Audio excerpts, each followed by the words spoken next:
Welcome to Gold Derby. I'm senior editor Denton Davidson, joined by Alastair McMillan and Garret Jacknife Lee, music mixers for the documentary Bono The Edge, a sort of homecoming with David Letterman. First off, huge congratulations in order for the recent Emmy nomination for Best Sound Mixing for a Variety Series or Special. Talk about hearing that news and becoming a first-time Emmy nominee. Oh, You want wait. to go? Um, I was absolutely delighted over the moon because I didn't realize it was even possible. But the whole project itself was just such an incredible fun to do. The work behind it was very intense and a lot more complicated than I had expected. It totally destroyed my Christmas. Working on Christmas Day at one point, but um, I loved everything about it, and you know, as intense as it was, I got a real buzz from it. So to get a nomination at the end of it was just mind blowing. It was absolutely fantastic. I'm still surprised and happy. Jacknife, could you talk about your work with Bono and the Edge and you two as a band? How far does that history go? And how did you meet? Because you two are musicians. That's your core, what you're doing on a day-to-day basis is music. So how far does your relationship with you two go back, and what's it been like working with them? I started working at U2, I think in 2004. It was the second record. I got a call one day. I was hopelessly trying to be a producer, and I put out one record and it flopped. And then I thought, that's it, I'm quitting. And then I got a call one day from my manager saying, "Do you like U2?" And I said, "Sure." And he says, "Can you start Monday?" That was 2004, which was a great call to get because I was really I was in my one car garage with an ex pop star who was crying at the time about their career going down the pan, and I was thinking, I can't cry with you because my career is down the fucking pan. But anyway, and then in the middle of that, the call came through, "Can you start Monday?" And I thought, oh my god, great. So I flew over to Dublin. I was living in England at the time, and they didn't know I was Irish. So I started on the Monday. I got there first. I can't remember who was engineering, but I got there and Bono arrived, played me a song, and he said, what can we do to make this better? And I suggested some piano thing, and he said, "Okay, play it." And I said, "I don't play the piano." And then he said to me, "But what the fuck are you for?" And I said, "It's your band. You play the piano." And so that was the first meeting, and Off to a great start. off to a great start. And then I was kind of locked in a small room for about 6 months, where I would come out and play what I was doing. Um, and then I continued to work with them for a couple of years, and then I stopped maybe for about 8. We just, we just did other stuff. I was, they're quite intense, and I think at the time there's an expectation of me going on the road, and I just had kids, so I didn't do it. So I ended up just producing other records, which was, nice. I did some REM records and a few other people. And then I got back involved, I think, in 2015 or 2016. So they're very intense people to work with, but they do bring out the best in me. And I seem to work the longest hours. I don't think I would survive physically working the hours I work with U2 with anybody else. There's something about it that makes me work long and hard on days that I shouldn't be, and through times when I'm think I'm going to collapse with exhaustion. So like this, for instance, I thought I was already on the Bono book show, which I thought was going to be simple because it was sold to me as this is just like acoustic thing, really Just a simple. couple of people. And then it just starts getting bigger. And then they said this Letterman thing. "Oh, what are you doing? What are you doing like at the start of December? Are you going?" Because we finished on the book tour, and I said, yeah, I'm around. He said, okay, can you come and help us out with the book, with the Letterman thing? And I said, sure, thinking this is going to be easy. It's just Bono and Edge playing acoustic guitar and singing. What's the difficulty? and then I got to Edge's studio, and the prep started. And with you two,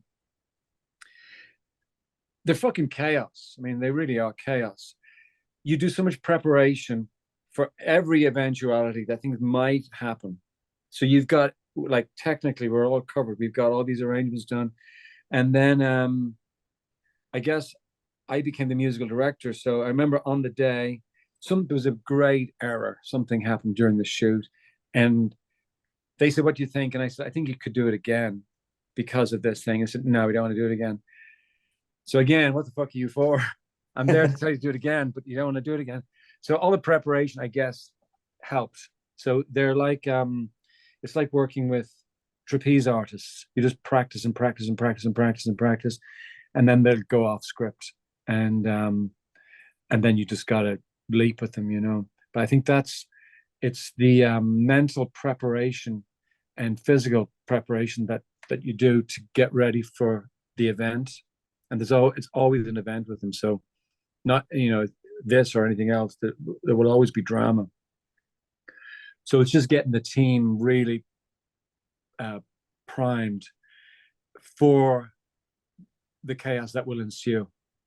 And then it did, obviously, you know, and then we're left with record for this particular thing, you know, no one had really practiced or thought about playing in the round, an acoustic thing, and they like it quite loud in the PA. So what the problems of that would arise from that.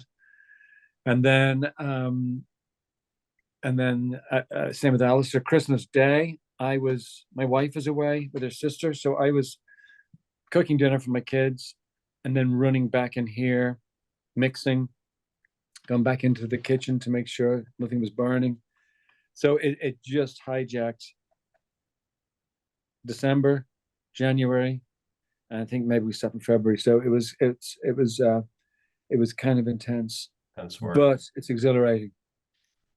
And Alastair, how does your work as music mixers play a role in this documentary in terms of how you collaborate with your fellow nominees for this award, Phil DeTolve and Brian Riordan, to make everything sound so seamless in the documentary? Do you take all the music portions and then they mix it into their pieces of the film, or what's that behind the scenes process like for people like me who don't quite see how that all works?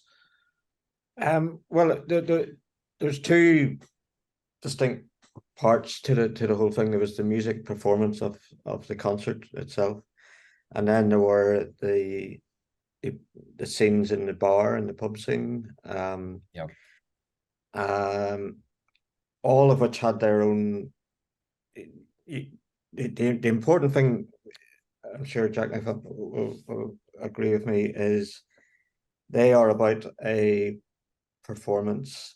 There's a few things that Jacknife said that was the key words there were off script and chaos, and you know, we do prepare for, we do a lot of preparation, but the real point of the preparation is to be ready for the unexpected and capture the energy of that. So to be honest with you, the prime goal of the thing was not to present the mixes to you know, not to clean everything up. You know, how can we do the music and capture the performance and make it real? So it was a little bit of I was quite protective about the sounds and the mixes and Jacknife's mixes, that they stayed contained as we wanted them to go, and then we just handed them whole to the final dub. And I kept in touch with the director the whole way across, because I didn't want it to be what most people would normally do, is take all, you know, fix it all up and change all the, you know, edit out the bad parts or whatever. But that's core to to what the whole event was about, you know. So it was more a case of not. I'm not saying we weren't working with the people in the States, but it was I was really keen to keep it warts and all, and make sure it didn't get cleaned up Yeah. in the normal way. The documentary for me was a fun concept, to have David Letterman sort of come in, with you two. It's funny, it's heartwarming, and it goes through sort of their history, their humble beginnings in Ireland. You two are both Irish. I was curious what each of you thought of the final product when you finally saw it. I thought it was great because I'm a music lover, but I didn't know everything about you two, and so I learned a lot about the band, from watching the film. What did you two think of the final product once it all came together? I thought it was great. I really loved it. I didn't know how it was going to come together, but you know, it's very difficult. I live in the States and I have an American passport, but I'm Irish. It's very difficult when Americans come to Ireland expecting something that might not be a proper representation of what Ireland is actually like. There's a very kind of romantic notion of it. And so at the beginning, I thought this might be, especially going to the pub and everyone singing, this might not be authentic or feel it, but it did, and it felt very accurate. So I was thrilled with that. And there's another part of you too. I forget. My relationship with them is pretty much in a studio. Alastair goes on, is on the road with them, so he sees the size of them. It's a very tangible thing every day. Me, it's just people in the studio being frail, vulnerable, and confused, and so I forget how big they are and how important they are to people. So, but when I see representations of them on the TV, it's always the big stuff. This seemed to really humanize them without demystifying what they do when they come together. There's a certain alchemy that happens when some people come together, and you two have it. So there's a danger of demystifying that or taking away from it, like they're just normal guys. And they are, but they're not. They're also extraordinary people, artists. So I think that the show managed to actually convey both those things. Normal people talking, and then when they get together, something extraordinary happens. So it felt like an effortless piece.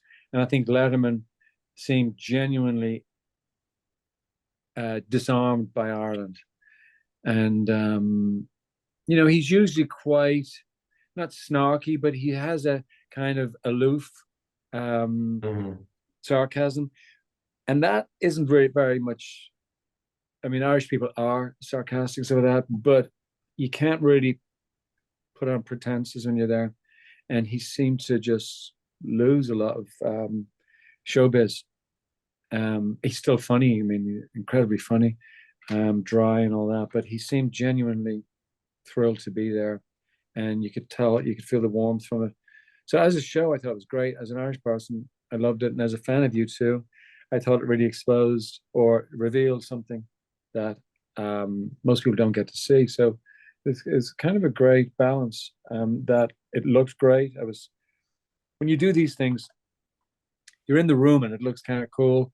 We knew the mixes were good and the songs were good. And, you have no control over how it's going to come out. And I was very, very, it was kind of moving. It was oddly moving, not just because I was involved with it. Mostly when I'm watching it, I'm terrified. Like I'm thinking, shit, this is like, I'm not a good mixer. And that's not being any kind of fake bullshitty. I'm actually just, I get terrified when I mix because I'm not technical. So when I was doing this, I was saying to Alistair, shit, I don't know if I can do this. So I'm watching it thinking, oh my God, this could be really embarrassing for me professionally. Like I'm going to let the side down. But I actually forgot that I worked on it. And I think I called Alice at one point and said, are they my mixes? Because they sound too good. I thought, what did you do to them? But he said they were mine. So he might still be lying. But I watched it and I really enjoyed it as a show. I thought it was great. Yeah, it was fun for me to just see how they all came up together. They've been around each other so long, they've been friends for so long. I also thought it was fascinating, Bono sort of talking about how he's such an activist, and hearing about the times that has brought tension in the band and sort of annoyed them. I didn't know that. I just sort of thought they were always all on the same page. So to see the dynamic of those two and the back and forth was interesting. Alastair, did you learn anything about you two that you didn't know before from this documentary? Because you've known them for so long. What did this documentary teach you about them? Yeah, it was. I enjoyed hearing their background. You know, how they saw the whole coming up in Ireland, because they came up in the south of Ireland. I'm from the north of Ireland, and the two, without getting into all of that, you know, it was different viewpoints, you know, and it kind of made me realize actually we all had exactly the same interests and distractions to deal with, and yeah, no, I really enjoyed it. It's to me that it just made the whole thing very real, and I really enjoyed actually seeing other people talking, like Glenn's stuff when he was talking about how they viewed you two growing up from the point of view of other bands, and um it just made all I felt quite proud of being Irish suddenly, and it all made a lot of sense. Jackknife, do you remember like the first time you were in a room with, you two aside, with just a huge recording artist as a young mixer? What was it like? Like, how did you fall into the career? And then what was that moment like where the first time you were like, I can't believe I'm in this room right now? What's the story you have for me? So I thought I was in bands for years, and you know, never doing great. And then I became a DJ and did electronic music in the mid-90s.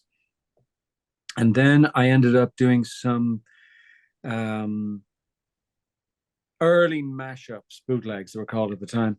And from that, I I um, I learned a great lesson about trying too hard. With my career up to that point, I really worked hard to try and prove that I was great. And then with the bootlegs, there's nothing to prove; they're just fun.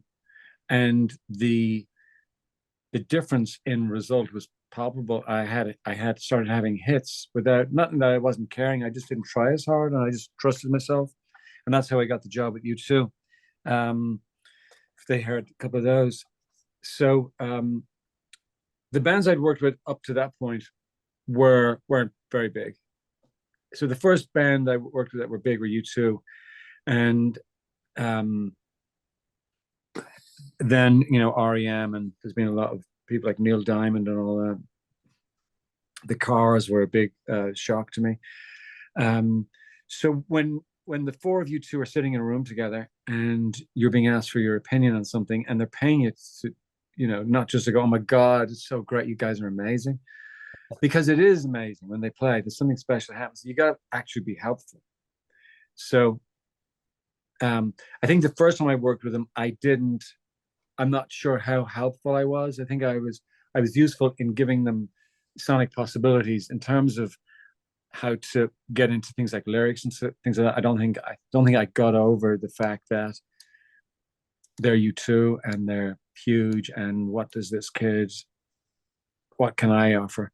And then when I start from them, I think I did another few big bands, and then I went to REM, which was totally terrifying, really intimidating. And on the U2 record, there were other producers. You know, there was Steve Willie White and Flood and a few other people. The REM records, I was just by myself, really scared shitless. And you know, I look around, they're playing, and they're looking at me, and they're waiting. They all have their headphones on. They go, "Is that a good take?" And I have to say something constructive. So my life has been one of, since then, is I forget who I'm working with, because I'm just concentrating on being useful and helpful, of service. And then there's moments where I look around and go, shit, look who's here. Especially because I record at home. So a lot of times people are at my house around the dinner table with my kids. Like when I worked with Taylor Swift, she was sitting at the kitchen table, you know, coloring in with the girls when they were little. And same with Harry Styles. So, or you know, Martha Wainwright, whoever. So there's somebody at the house regularly, and it's always shocking. Like, how the fuck did they know about my house? So I think them being at the house is a weird one.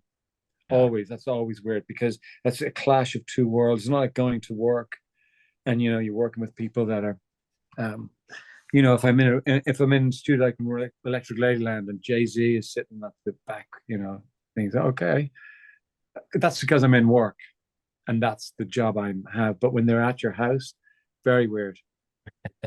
Alastair, what about you? What was your first sort of like, wow, I can't believe this is happening moment for you in your music career?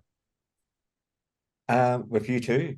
Or in general, who was the first band that you just were like, I can't believe I'm in the room with these people?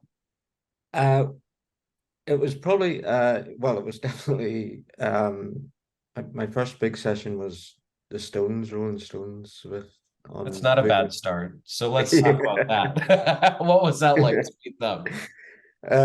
Yeah, there was do you know what, it's like 30 years ago. It was the Voodoo Lounge album, and I they had turned up at the studio one day. On we were working. This is in Windmill Lane in Dublin. We were working on a traditional Irish album for a band called Alton. Very late at night, about 11 o'clock, and the buzzer rang, and it was Mick Jagger and Charlie Woods, and said, yeah, they wanted to come and look at the studio. And it was just like, sorry.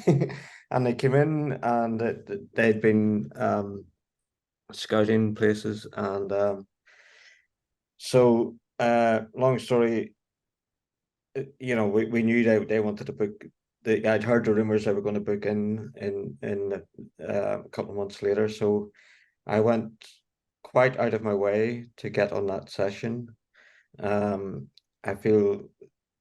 still feel guilty about it 30 years later, because the next session that was coming up, we kind of rotated, and I knew the Stones were the one after the next one.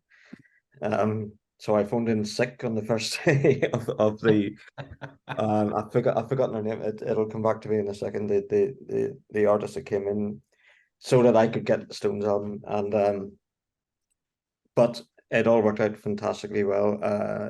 There were so many pinch me moments on that. So I was such a big fan of Keith Richards, and myself and himself got on really well, and had a really good time. Everyone watching, check out Bono and the Edge, a sort of homecoming with David Letterman. It's available to stream on Disney Plus, and congratulations to you guys, and best of luck on the upcoming Emmy Awards. Thank you very much.